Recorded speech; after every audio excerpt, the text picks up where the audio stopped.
Trojans get a chance to voice their opinions. And freshmen get ready to step on the field. Stay tuned. TrojanVision News starts now. From the High Definition Production Center of Troy University's Broadcast and Digital Network at Troy, Alabama's International University, this is Troy TrojanVision News. Hello and welcome to Troy TrojanVision News for September 3rd, 2015. I'm Samantha Charles. And I'm Jordan Elston. Thank you for joining us this evening. On Wednesdays throughout the semester, Troy University students have the chance to spend their lunchtime enjoying pizza and discussing topics and issues going on around the world. The format may be familiar to most students, but as Ryan Renfro shows, there have been some subtle changes to the weekly discussion.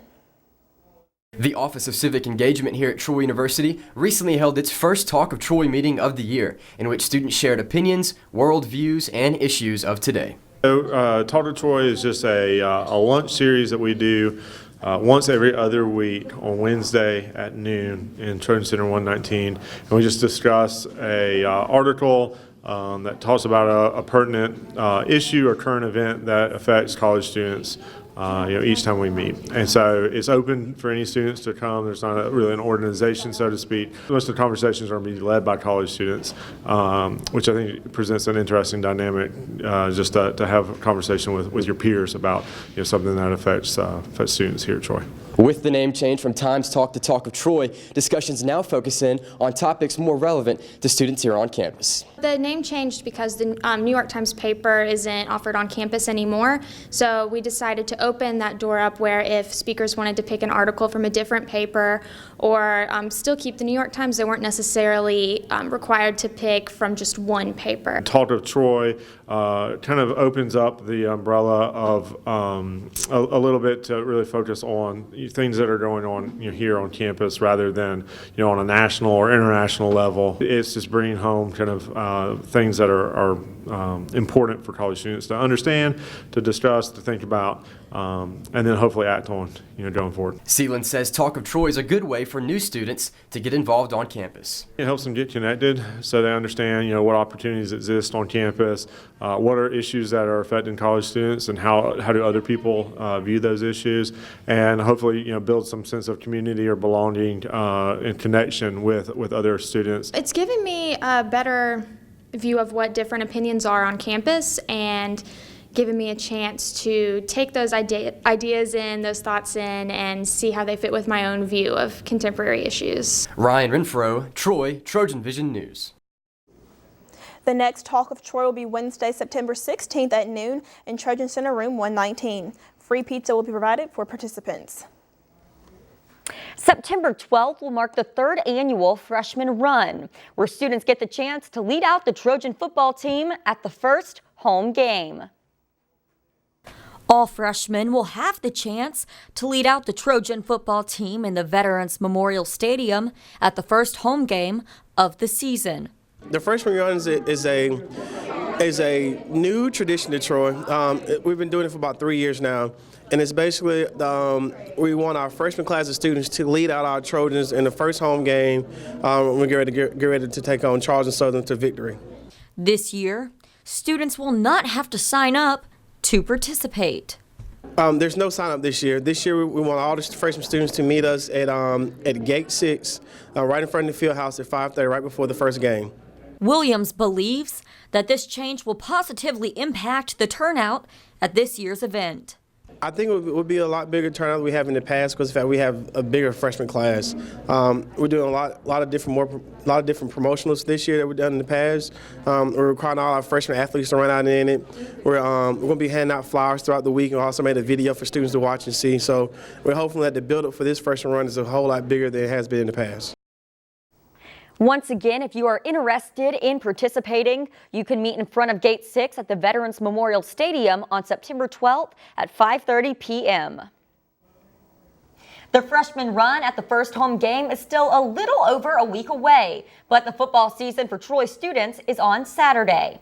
And tomorrow, Trojan fans have a chance to get in the football spirit by wearing their cardinal as a part of College Colors Day. William McCarthy explains. It's a great time of the year. We think about football, but more important than football, we think about the great institutions they represent. Football season is definitely in the air. Governor Robert Bentley signed the proclamation last Friday stating that College Colors Day will be this Friday. It's a statewide event that the Higher Education Partnership is putting on, and the way for us to do it is an encouragement for all universities to wear their college colors tomorrow, Friday, and show their Trojan pride. As you can see, I started College Colors Day off a little early, but how can students get involved? The way the students can be involved with this year's College Colors Day is for them to wear the Trojan colors, and with that, the SGA will be giving out a free t-shirt. It's a contest that we'll be doing with all students. As long as they hashtag TroyCCD, we'll go through all the pictures and decide which picture we like the best and go from there. And what will the winner receive? The grand prize that we have for the best picture is going to be just kind of a compilation of different Troy gear that we can't really tell people right now. Barton says there will be no second or third place winners. It will just be one grand prize. We'll just have one winner that'll kind of get just pretty much a basket full of prizes. William McCarthy, Troy, TrojanVision News. William will be back later in the show to give us a preview of the start of the Trojan football season. And now taking a look at news from around the state. Additional witness testimony is expected in the federal trial of an Alabama police officer accused of using excessive force during a traffic stop that left an Indian man seriously injured. Madison police officer Eric Parker's trial continues today in Huntsville. Governor Robert Bentley says his divorce is a private matter and thanked people for their prayers in what he described as a difficult time. The governor made his first public appearance Wednesday since First Lady Diane Bentley filed papers last week to end their 50-year marriage. He declined to comment further about the couple's split. And authorities at the U.S. Space and Rocket Center say they plan to have the center open for business Thursday after the main museum was evacuated due to a fire. Crews were working to make sure nothing was damaged by smoke from the fire last night. No injuries were reported. Still to come on Troy TrojanVision News, the Trojan football team makes final preparations for the start of the new season. William McCarthy has the latest in sports.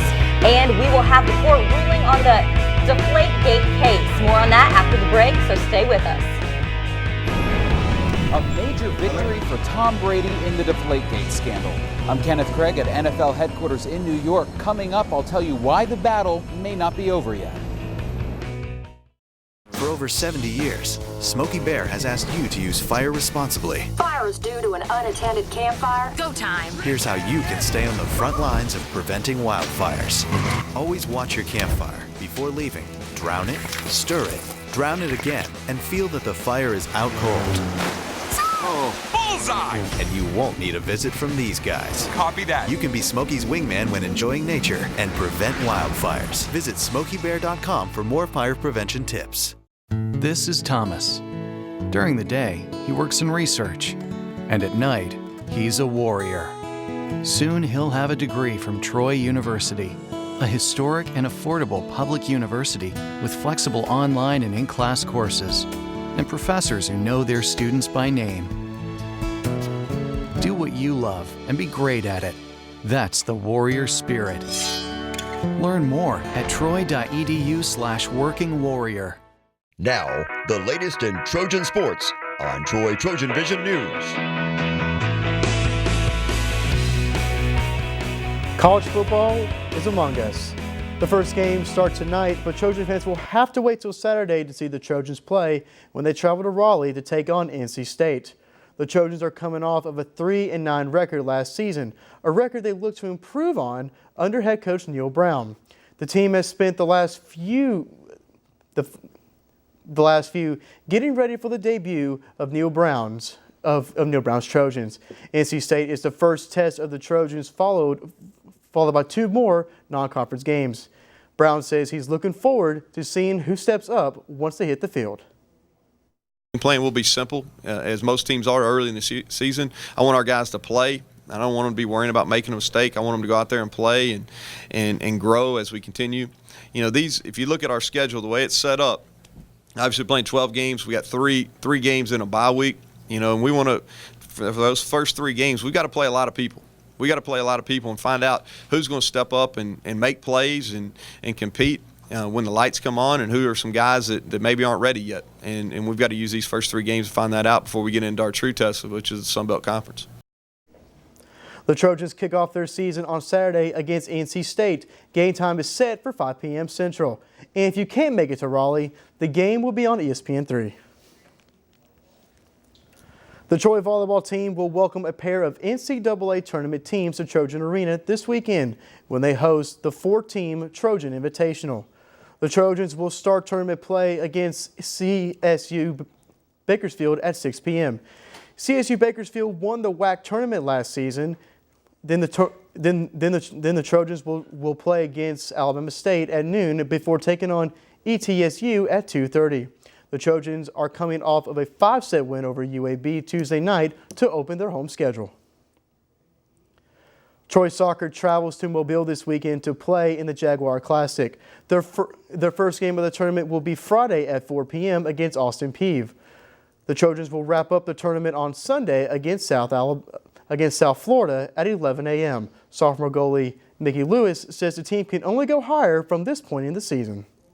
To keep on improving from where we are. We did fix a lot of things, but we can always improve, and we have more things to fix, and we can just keep going up from here. Once again, the Trojans will start the Jaguar Classic Friday against Austin Peay at 4 p.m. The Troy men's and women's cross-country teams are gearing up for their first run of the season. Both teams open their season Friday when they travel to Oxford to run in the 10th annual JSU Strut season opener. This year's meet will draw the largest field of teams with 19 teams coming and more than 300 runners competing. Head coach Elliott Blunt wants his team to compete. I hope everyone competes well. I think because the guys have been working hard, it's important that they kind of see like the benefits of what we've been doing in practice. And I think if nothing else, I would like to see everyone, get close to a 5K PR. I think we're in shape at least to do that. Once again, the team will kick off tomorrow in the JSU Strut opener in Oxford.